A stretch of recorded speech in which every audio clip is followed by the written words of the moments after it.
Welcome fans inside the WB Mason Coaches Report right here on GoHofstra.com. I'm Brian Bohl, joined with the head coach of the Hofstra women's basketball team, Krista Kilburn-Steveskey. Coach, how's everything going? Doing pretty good. Brian's still playing basketball in March. I was about to say, it's a special postseason edition. A great third-round home victory over Virginia. Hofstra advances to the quarterfinals for the second time in program history. Just talk about beating three difficult opponents to start the WNIT. Yeah, you know, it's like I started my first comment to be possibly still playing, you know, this late and be March 28th when Monday comes along. Now you know what the rest of the world feels like that have had an opportunity to play a lot of postseason. So, you know, to have the team really have a lot of energy and effort and to be playing some of the best basketball together with 19 assists in the last game, I think is the most enjoyable part of the ride right now is just having fun, and they're extremely motivated. You know, they were snubbed of how they felt like they played, you know, in the tournament. I think this is just their way to, you know, advance and kind of rectify a situation where we felt like we could have, you know, done better. So they're motivated. It feels great, and they're doing it as a group and as a team, and a lot of senior leadership, and just very proud of, you know, the teams that we've beaten so far. You beat back-to-back power conference teams starting in the second round. You go to Villanova, get a big win at the Pavilion, and a lot of players stepping up. Jaquel King-Gilchrist with a great game. Just talk about getting the contributions from all the different sources on the team. Well, and playing, you know, Harry Peretta, his history, 700 wins in his career there at Villanova, and playing in a gym that I was talking to him about. He actually coached against me when I played in '87. He had a star player, Pennyfeather, who was just an amazing player. Her uniform is retired up in the rafters. So it was exciting for me as a head coach. Number one, I have a ton of respect for Harry, and to put our kids in that environment, play a team that was 12-6 in the Big East. Their overall record, I think they were either tied, you know, with DePaul being number one, and then it was Seton Hall and Villanova. So I think they ended up being two in a tiebreaker. So to be able to play a team that, you know, it's been in that league, and I think our guard play just really surprised them. I mean, we can kind of morph ourselves into different teams when we need to, night after night. And, you know, to have players step up, like you said, Jaquel, to give, you know, minutes from Crystal and Kelly coming in and really kind of getting back in their rhythm. Angie White was just gritty when we needed her, and it just bounced back and forth. I thought she was gritty, scoring down the court. Jaquel was just leading the way, Darius leading the way, and then Aliana and Kelly, you know, doing everything we need to do at the end to wrap it up and you know, knocking down some free throws. So just again, can name everybody on the entire team and what their contribution were. You know, especially once you get to the postseason, coaches always talk about players stepping up right. and kind of embracing these roles. Aliana Leone is someone who's been such an important part of the bench. Maybe hasn't gotten that many starts. Now she's in the starting role in right. the biggest games of the year, and she's contributing in all facets. Just talk about, you know, the mental toughness to kind of change right. roles at such an important time and really embrace that. Well, you know, I've said this all year long, and I keep saying it again. I know it's old hat at this point. She was on her path and got hurt, you know, in December at the Maris game. So she was on the path. I mean, we were writing up things for her and watching her development. So her month of January, you know, was gone. So then, you know, so now her February was her January of getting her feet wet, playing a little bit, first game back at JMU. And then now this month of March is her February, if you think about it in development. So just can't say enough about her. I mean, just every time I look down there, she's crashing aboard. She's trying to help the team out in some way.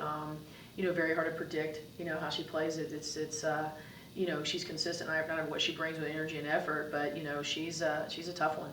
And, you know, can knock down shots, can make special plays, and then just a complete epitome of a team first type individual. So very, very pleased for her to be able to have this longer run and get a chance to kind of spread your wings, and that's what she's doing. Absolutely. Well, one of the nice things about this tournament is it kind of gives you matchups that you normally wouldn't see throughout the year.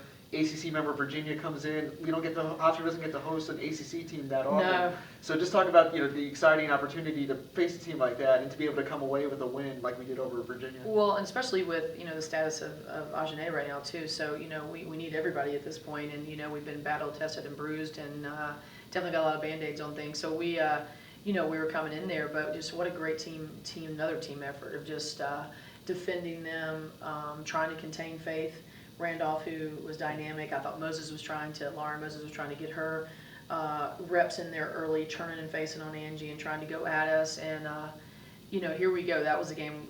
You know, I mentioned we had 19 team assists.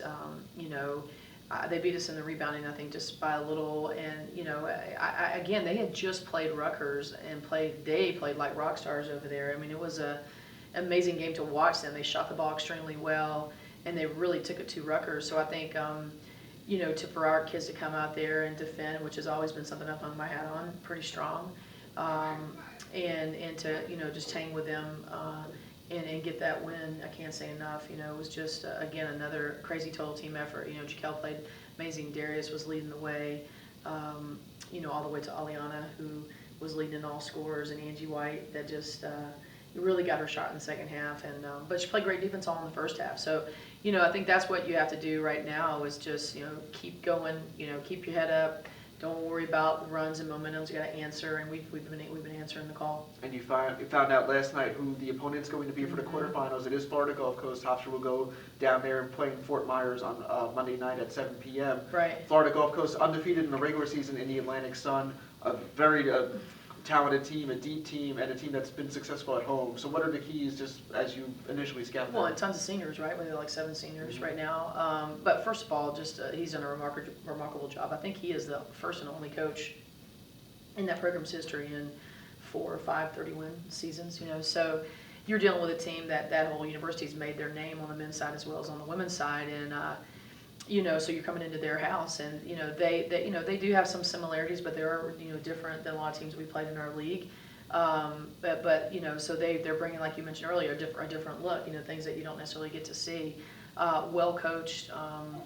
You know, playing in that environment at home, they have a real good following for them. But so it was going to be really a fun game. I mean, it's going to be a tough one, which they all are at this point.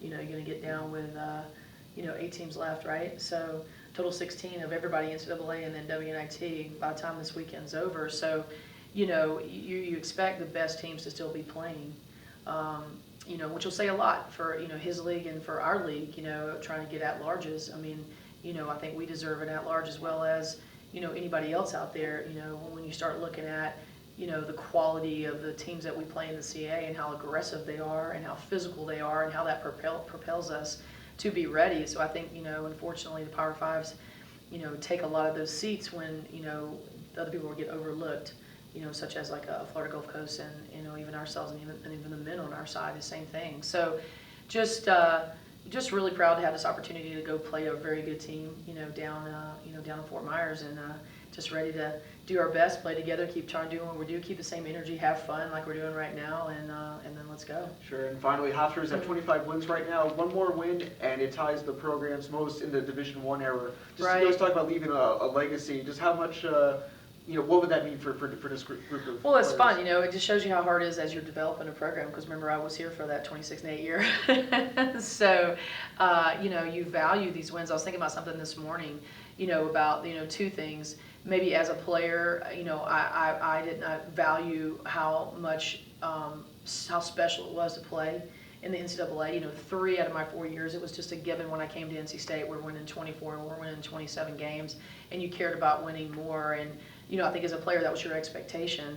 And then as a coach, as hard as I've tried to get this program to obviously, you know, hit the golden ticket and get our opportunity in that aspect, but to be playing in the WNIT, in valuing to be alive and playing in March and, you know, almost the 1st of April, you know, I think a lot of people take that for granted, and it's just a wonderful feeling that I want everyone to embrace, the team to embrace, I want them to enjoy, you know, our time as we head down to Fort Myers, and really embrace, you know, getting this opportunity, because, you know, not many schools do. You know, 351 Division I schools, and there's only going to be, you know, 8 of them left, you know, playing in the WNIT and 8 in the NCAA, so it's a total of 16, you know, still alive.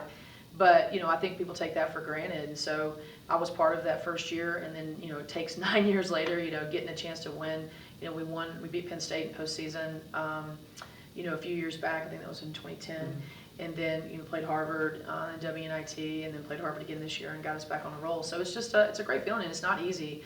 For, you know, in the sport of women's basketball, with 351 Division I teams, a lot of recruiting out there, a lot of great players out there, you know, there's no easy path. So we are really embracing this and enjoying this ride, and want to keep it going, for sure. We'd love to keep it going. Great. Well, Coach, thanks for the Thank time. you. That ride continues Monday at 7 p.m. as Hofstra takes on Florida Gulf Coast. You've been watching the Coaches Report right here on GoHofstra.com.